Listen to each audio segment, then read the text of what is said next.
अस्सलाम वालेकुम students and welcome back to our YouTube channel. You are watching M Ahmad Nazir channel. जी बेटे, हमने 10th क्लास की बायोलॉजी का चैप्टर नंबर 12 स्टार्ट किया था अपने प्रीवियस लेक्चर में, और आज का हमारा लेक्चर नंबर 2 है। लेक्चर नंबर 2, आज का हमारा जो टॉपिक है वो है human nervous system. Human nervous system consist of 2 parts basically. कौन कौन से ह्यूमन नर्वस सिस्टम होते हैं? 2 होते हैं। एक होता है सेंट्रल नर्वस सिस्टम, जिसे हम CNS कहते हैं, ठीक है, सेंट्रल नर्वस सिस्टम, ठीक है, जैसे हम क्या कहते हैं, CNS कहते हैं। CNS के स्पेस पर कहते हैं, ये है C, ये है N और ये है S, ठीक है, CNS। और दूसरा होता है बेटा पेरिफेरल नर्वस सिस्टम, जिसे हम कहते हैं PNS, पेरिफेरल नर्वस सिस्टम, ठीक है, PNS। बेटा सेंट्रल नर्वस सिस्टम मजीद 2 पार्ट्स पर कंसिस्ट करता है। कौन कौन से हैं? वो एक होता है ब्रेन और दूसरा होता है स्पाइनल कॉर्ड। तो इन दोनों चीज़ों को जब मिला के हम बात करें तो स्पाइनल कॉर्ड और ब्रेन जो है ये कंसिस्ट करते हैं, ये किसके अंदर इंक्लूड होते हैं? CNS या सेंट्रल नर्वस सिस्टम के अंदर। जबकि PNS पेरिफेरल। बेटा पेरी का मतलब ही क्या होता है? अराउंड। पेरी का मतलब होता है अराउंड। तो पेरिफेरल नर्वस सिस्टम का ये मतलब हुआ कि हमारी पूरी बॉडी में ब्रेन और स्पाइनल कॉर्ड को छोड़ के हमारी पूरी बॉडी में जहाँ जहाँ पर नर्व्स मौजूद हैं, ठीक है, हमारी बॉडी की तरफ आ रही हैं, हमारी बॉडी से निकल रही हैं, वो सारे के सारा जो नेटवर्क्स होगा नर्व का, वो क्या कहलाता है? वो कहलाएगा PNS या पेरिफेरल नर्वस सिस्टम, ठीक है। तो हम जो है इन सब से पहले यानी कि सेंट्रल नर्वस सिस्टम भी स्टार्ट करने से पहले हम जो भी नर्वस सिस्टम का यानी कि ह्यूमन नर्वस सिस्टम का जो बेसिक यूनिट है उसे स्टडी करेंगे, ठीक है। जी बेटा जी, तो नर्व सेल या न्यूरॉन जो है क्या होता है? मैंने आपको बताया कि ये क्या है, ये ब्रेन और स्पाइनल कॉर्ड यानी कि जो पूरा हमारा नर्वस सिस्टम है उसका ये स्ट्रक्चरल और फंक्शनल यूनिट है, ठीक है। तो नर्वस न्यूरॉन या फिर नर्व सेल क्या है? It is the unit of nervous system. आपने जैसे हमने पिछले चैप्टर में पढ़ा था नेफ्रॉन के बारे में कि नेफ्रॉन क्या है? Nephron is the structural and functional unit of kidney.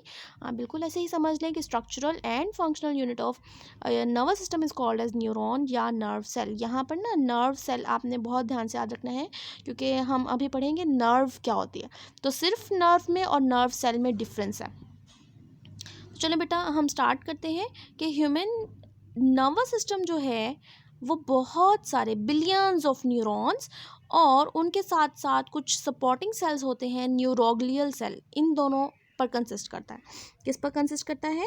Neuron और दूसरा क्या है? Supporting sales. और इन सपोर्टिंग सेल्स को हम क्या कहते हैं? इन सपोर्टिंग सेल्स को कहते हैं न्यूरोग्लियल सेल्स, ठीक है, ये हो गया। तो इन दोनों पर कंसिस्ट करता है। अभी हम देखेंगे कि जो नर्व सेल है या न्यूरॉन है उसके स्ट्रक्चर के बारे में देखेंगे। न्यूरॉन्स बेसिकली काम क्या करते हैं? इनका काम होता है कि नर्व इम्पल्सेस को कंडक्ट करते हैं। कहाँ से लेके हमने पढ़ा था कि रिसेप्टर्स जो हैं वो क्या करते हैं? स्टिमुलस को रिसीव करते हैं और यहाँ से मैसेज लेके जाया जाता है ब्रेन तक। तो ये जो रिसेप्टर से मैसेज लेके जाना है ब्रेन तक, ये काम कौन करेगा? बेसिकली कौन सा वाला ऐसा रास्ता है, कौन सा वाली ऐसी तार मौजूद है बेसिकली जैसे करंट मूव करके जाता है कि आप बटन कहीं और जगह से प्रेस करते हो लेकिन वहाँ से पूरा करंट जाता है, फ़ैन ऑन कर देता है, लाइट ऑन कर देता है। बिल्कुल वैसे ही स्टिमुलस आपको कहीं और पे रिसीव हो रहा है लेकिन वहाँ से मैसेज चला जाता है ब्रेन तक। तो ये कैसे होता? तो ये काम करता है न्यूरॉन, जो कि मैसेज को कंडक्ट करता है रिसेप्टर से लेके ब्रेन तक, और फिर ब्रेन उसे कोऑर्डिनेट करके इफेक्टर तक वापस भेजता है, ठीक है जी बेटा जी। हाँ, अब हम साथ साथ इसकी डायग्राम बनाते हैं न्यूरॉन की, और हम देखते हैं कि इसके कितने पार्ट्स हैं। तो हम देख लें कि न्यूरॉन के क्या पार्ट्स हैं। हम कुछ ऐसी डायग्राम आप बना सकते हैं, ठीक है, कि ये क्या है? ये ऊपर वाला पार्ट है। ऊपर वाले पार्ट को हम कहते हैं, क्या कहते हैं? यहाँ पे मैं लिख लेती हूँ, लेबलिंग दे देती हूँ इसकी, सेल बॉडी कहते हैं। और जो नीचे वाला जो पार्ट है, ये जो इलोंगेटेड पार्ट आपको नज़र आ रहा है, इसे कहते हैं एक्सॉन। तो सेल बॉडी के अंदर 3 चीज़ें आपने फोकस करनी है। एक है, ये है डेंड्रॉइड्स, फिर क्या है? साइटोप्लाज्म और फिर क्या है, न्यूक्लियस। ठीक है, तो इन तीन चीज़ों को यानी कि डेंड्रॉइड्स, साइटोप्लाज्म और न्यूक्लियस को कंबाइन करते हैं तो हमारे पास जो स्ट्रक्चर बनता है न्यूरॉन का हाफ स्ट्रक्चर वो सेल बॉडी कहलाता है और जो नीचे वाला हिस्सा होता है वो एक्सॉन कहलाता है। अब एक्सॉन के ऊपर कुछ सेल्स मौजूद होते हैं। ठीक है, एक्सॉन के ऊपर कुछ सेल्स मौजूद होते हैं और उन सेल्स को हम क्या कहते हैं कि पूरा सेल्स पूरी सर्कुलर फॉर्म में ये सेल जो है इसके ऊपर लिपटा हुआ है, उन सेल्स को कहते हैं श्वान सेल्स। क्या नेम है, श्वान सेल्स। श्वान सेल्स है। और ये सेल आप देख रहे हैं मैंने यहाँ पे कुछ स्पेस छोड़ी है, तो ये कुछ रेगुलर इंटरवल पर मौजूद है, लेकिन वो जगह जहाँ पर ये श्वान सेल मौजूद नहीं होता तो वो फ्री स्पेस, उसे कहते हैं हम नोड ऑफ रेनवीर। क्या कहते हैं, नोड्स ऑफ रेनवीर कहते हैं।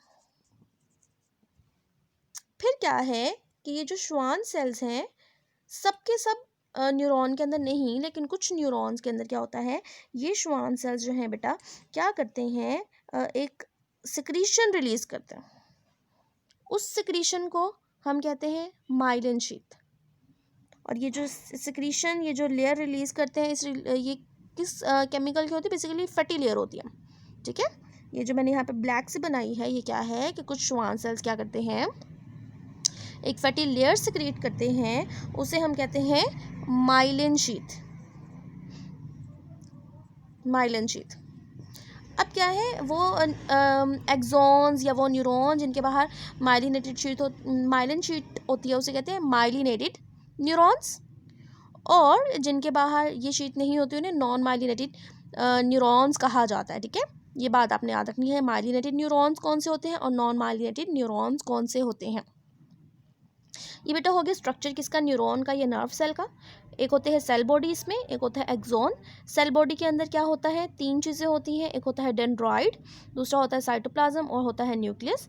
एक्सॉन में क्या है, एक्सॉन के बाहर जो है कुछ सेल्स होते हैं जिन्हें श्वान सेल्स कहते हैं। वो सेल्स जो हैं डिफरेंट इंटरवल पर मौजूद होते हैं, जो स्पेस फ्री होती है उस स्पेस को हम कहते हैं नोड ऑफ रेनवीर। और श्वान सेल्स कुछ सिक्रीशन रिलीज करते हैं फैटी लेयर, उसे क्या कहते हैं, माइलिन शीथ कहते हैं। अब आपको यहाँ पे पता होना चाहिए कि डेंड्रॉइड क्या है और एक्सॉन क्या है, डिफरेंस आ जाता होता है, differentiate between dendroid and axon. तो आपने इसमें क्या लिखना है कि डेंड्रॉइड बेसिकली क्या होते हैं, ये ऐसे थ्रेड लाइक स्ट्रक्चर्स हैं जो कि मैसेज को लेके आ रहे होते हैं सेल बॉडी की तरफ। ठीक है, क्या है, मैसेज को सेल बॉडी की तरफ लेके आ रहे होते हैं। और एक्सॉन क्या करते हैं, ये सेल बॉडी से मैसेज को दूर लेके जाते हैं। मोस्टली जो है हम ये भी कह सकते हैं कि डेंड्रॉइड का जो साइज़ है, जो लेंथ होती है वो कम होती है, एक्सॉन का साइज़ या लेंथ लंबी होती है। लेकिन सबसे बेस्ट जो डिफरेंस है इसमें वो यही है कि डेंड्रॉइड जो है वो क्या करते हैं, वो मैसेज को, नर्व इम्पल्स को सेल बॉडी की तरफ लेके आते हैं, जबकि जो एक्सॉन है वो सेल बॉडी से अवे लेके जाते हैं मैसेज को। अब नर्व इम्पल्स की मैं बार बार बात कर रही हूँ, नर्व इम्पल्स क्या होता है, nerve impulse wave of electrochemical charge changes होता है, वेव ऑफ इलेक्ट्रोकेमिकल चेंजेस। अब ये बात बहुत इंपॉर्टेंट और समझने वाली है, फर्स्ट ईयर में, ये सेकेंड ईयर में, ये आपको डिटेल में जब आप पढ़ते हैं कि किस तरह से एक्शन पोटेंशियल जनरेट होता है तो वहाँ पे आपको थोड़ी मुश्किल होती है। क्या होता है बेसिकली कि ये जो न्यूरॉन की मेम्ब्रेन है इनके अंदर बाहर कुछ चार्जेस होते हैं। जैसे ये स्टिमुलस रिसीव करते हैं ना न्यूरॉन, तो ये जो चार्जेस हैं ये अंदर बाहर मूव कर जाते हैं, अंदर के बाहर आ गए, बाहर के अंदर चले गए। उसकी वजह से क्या होता है कि चार्ज इम्बैलेंस हो जाते हैं, और उस चार्ज के इम्बैलेंस होने की वजह से जो है वो क्या होता है, मूवमेंट स्टार्ट हो जाती है। पहले चार्ज यहाँ पर इम्बैलेंस थे, फिर यहाँ पर थे, इस तरह से मूव करते जाते हैं मेम्ब्रेन पे, कि यहाँ से मूव गए, अब इधर आए, अब इधर आए, इधर आए। ये जो मूवमेंट हो रही है, किसकी मूवमेंट हो रही है यहाँ पर, बेसिकली चार्जेस की हो रही है या केमिकल्स की हो रही है।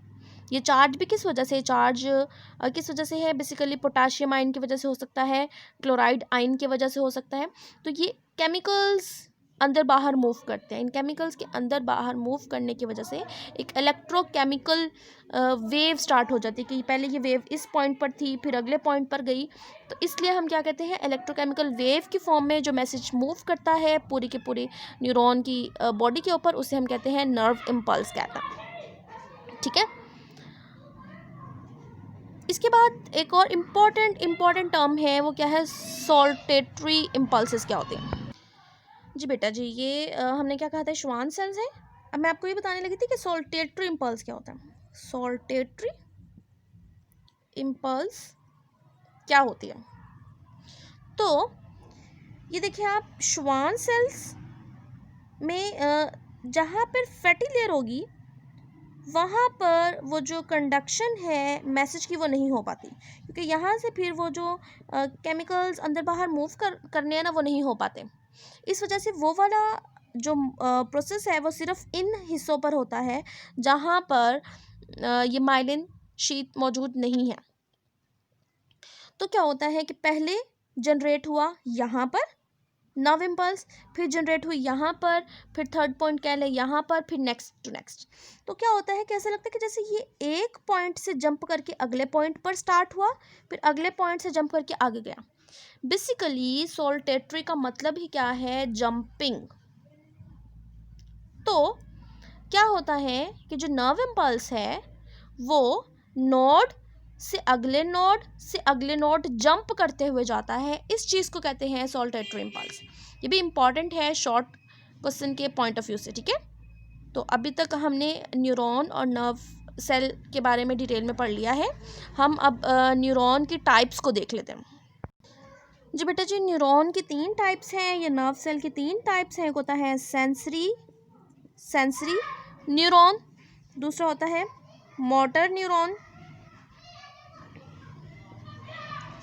और तीसरा होता है इंटरन्यूरॉन। ठीक है, कौन कौन से हैं, सेंसरी न्यूरॉन, मोटर न्यूरॉन और इंटरन्यूरॉन। तो क्या है, सेंसरी न्यूरॉन वो न्यूरॉन होंगे जो कि क्या करेंगे, नर्व इम्पल्स को लेके जाएंगे कहाँ से कहाँ, ये लेके जाते हैं रिसेप्टर से लेके जाते हैं कोऑर्डिनेटर तक। ठीक है, कोऑर्डिनेटर तक। और जो मोटर न्यूरॉन्स हैं वो न्यूरॉन्स होते हैं जो कि क्या करते हैं, ये कोऑर्डिनेटर से मैसेज को लेके जाते हैं कहाँ पर, ये लेके जाएंगे इफेक्टर तक। क्यों लेके गए, रिस्पॉन्स शो करने के लिए। इंटरन्यूरॉन क्या है, बेसिकली आपको बताऊं कि मैसेज कैसे कंडक्ट होता है। हमने पढ़ा था कि जो है ना, स्टिमुलस रिसीव होता है, रिसेप्टर से रिसीव करते हैं, यहाँ से मैसेज जाता है कोऑर्डिनेटर तक। कोऑर्डिनेटर जो है वो क्या करता है, उस मैसेज को रीड करता है, उसे समझता है और फिर मैसेज वापस भेजता है इफेक्टर तक ताकि वो रिस्पॉन्स शो करे।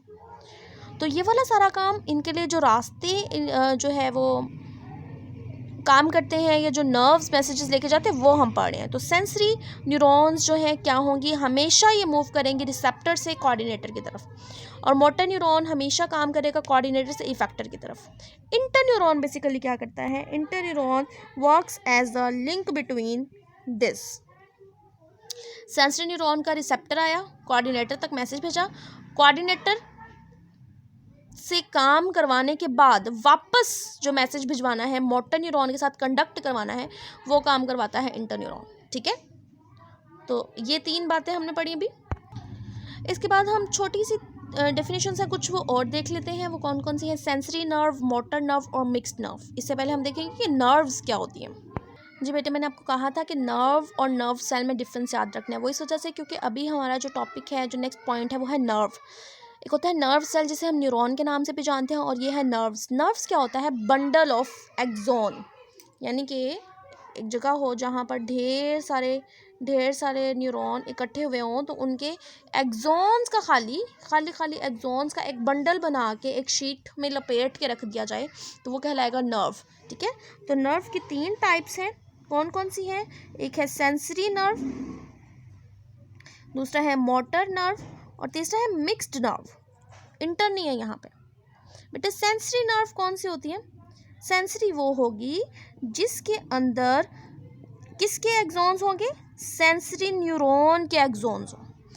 ऐसी नर्व जिसके अंदर क्या है, सेंसरी न्यूरॉन के नर्व्स मौजूद हैं, किसके, सेंसरी न्यूरॉन के एक्सॉन्स मौजूद है। सेंसरी न्यूरॉन के एक्सॉन्स जिसमें मौजूद होंगे वो सेंसरी नर्व कहलाएगी, जिसके अंदर motor nerves, motor neuron, sorry बेटा, मोटर न्यूरॉन के एक्सॉन्स होंगे, वो वाली नर्व क्या कहलाएगी, मोटर नर्व कहलाएगी।